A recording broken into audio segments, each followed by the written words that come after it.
Halo dan selamat datang di kanal YouTube saya, Sinta Tidarini, di mana untuk keperluan mata kuliah kewirausahaan Universitas Cyber Asia, saya akan membahas mengenai produk jasa yang bernama Sahabat Bicara Indonesia.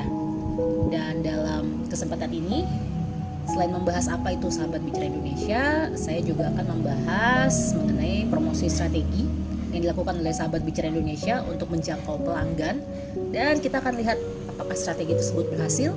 Kemudian tentu juga kita akan bicara mengenai kompetitor-kompetitor dari produk jasa ini. Lalu apa sebetulnya Sahabat Bicara Indonesia?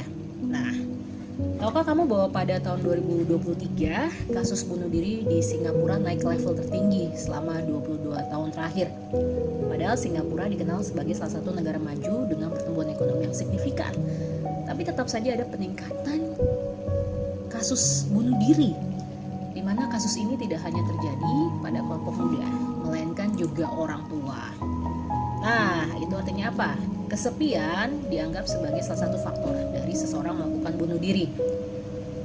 Begitu juga di Indonesia, walaupun negara kita dikenal sebagai negara yang penduduknya ramah tamah, orangnya saling suka menyapa, bekerja sama, atau guyup, tetapi seringkali rasa kesepian, kesendirian, dan perilaku mengisolasi diri ini juga semakin marak terjadi. Dan ini pada akhirnya bisa menyebabkan kematian akibat bunuh diri. Kesepian juga menjadi momok di negara Inggris. Makanya kalau kamu bertandang ke sana, kamu akan bisa mengetahui bahwa di sana sudah ada Kementerian Kesepian, yaitu untuk mengatasi rasa kesepian yang kerap dialami oleh warga negara Inggris.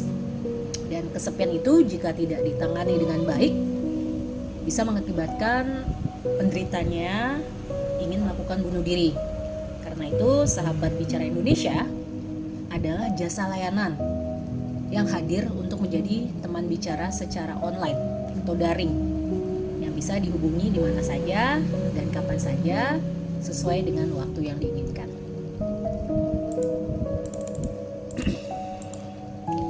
Berikut adalah layanan dari Sahabat Bicara Indonesia. Itu pertama, layanan teks melalui chat WhatsApp berdurasi 30 menit seharga Rp100.000. Kemudian ada layanan teks melalui chat WhatsApp durasi 60 menit seharga Rp149.000. Dan layanan telepon melalui WhatsApp durasi 30 menit seharga Rp149.000. Juga layanan telepon melalui WhatsApp durasi 60 menit seharga Rp199.000. Jadi Sahabat Bicara Indonesia menawarkan opsi bicara melalui layanan teks dan melalui layanan telepon dengan harga yang relatif terjangkau. Kemudian bicara mengenai promotion strategi dari Sahabat Bicara Indonesia ini, mereka memiliki website yang dinamakan Sahabat Bicara Indonesia. Selain website, Sahabat Bicara Indonesia juga memanfaatkan teknologi media sosial Instagram dan Facebook untuk mempromosikan Sahabat Bicara Indonesia ini.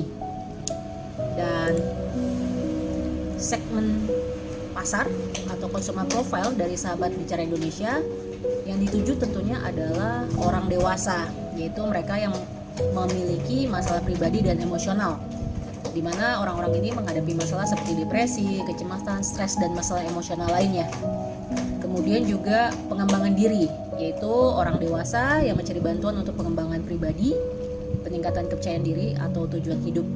Kemudian Sahabat Bicara Indonesia juga diperuntukkan untuk remaja dan anak-anak, khususnya mereka yang menghadapi tekanan akademik, masalah identitas, bullying, atau bahkan masalah hubungan. Dan ada juga konseling untuk anak, di mana anak-anak mengalami trauma, masalah perilaku, atau kesulitan emosional.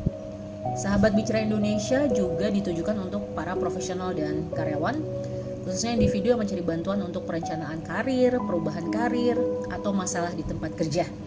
Dan juga untuk mereka yang mengalami stres kerja, yang mengalami burnout atau masalah kesehatan mental terkait pekerjaan.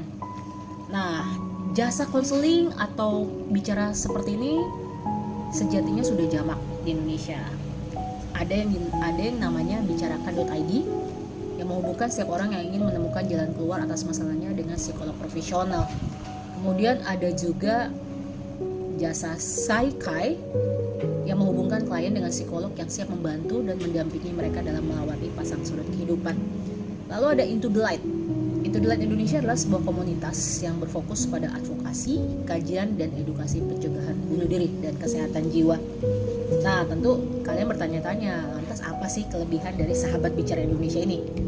Nah, sesuai dengan namanya, Sahabat Bicara Indonesia, di sini Sahabat Bicara Indonesia menempatkan diri sebagai entitas yang ramah, yang artinya di Sahabat Bicara Indonesia klien tidak akan dihakimi, tidak akan dijudging karena keputusan-keputusan atau perbuatan atau tingkah laku yang mereka lakukan. Di Sahabat Bicara Indonesia, klien tidak perlu takut dihakimi atau mendapat respon yang tidak menyenangkan, karena namanya sahabat kan harusnya adalah setiap orang itu berhak untuk berbicara apa saja, kan ya. Jadi Sahabat Bicara Indonesia itu memfokuskan diri untuk hadir menjadi teman bicara secara online yang bisa dihubungi kapan saja, harapannya bisa berjalan selama 24 jam.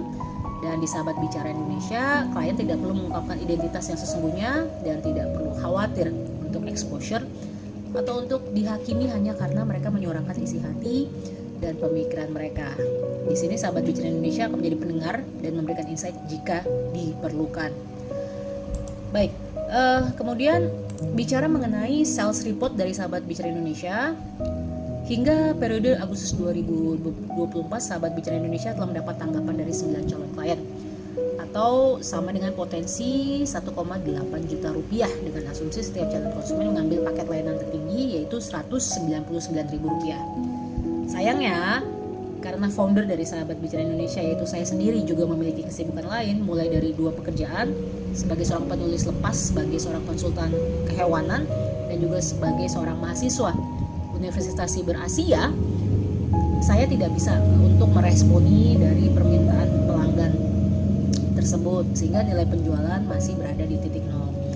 Tapi yang patut dibanggakan, disyukuri dan dirayakan adalah seperti yang kamu lihat di layar ini, di PPT ini kamu bisa melihat ada tanggapan atau respon dari klien mengenai layanan dari Sahabat Bicara Indonesia.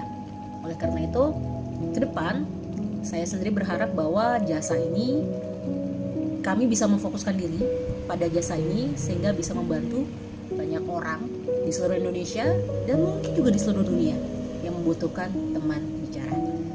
Jadi demikian presentasi dari saya untuk keperluan mata kuliah kewirausahaan di Universitas Cyber Asia.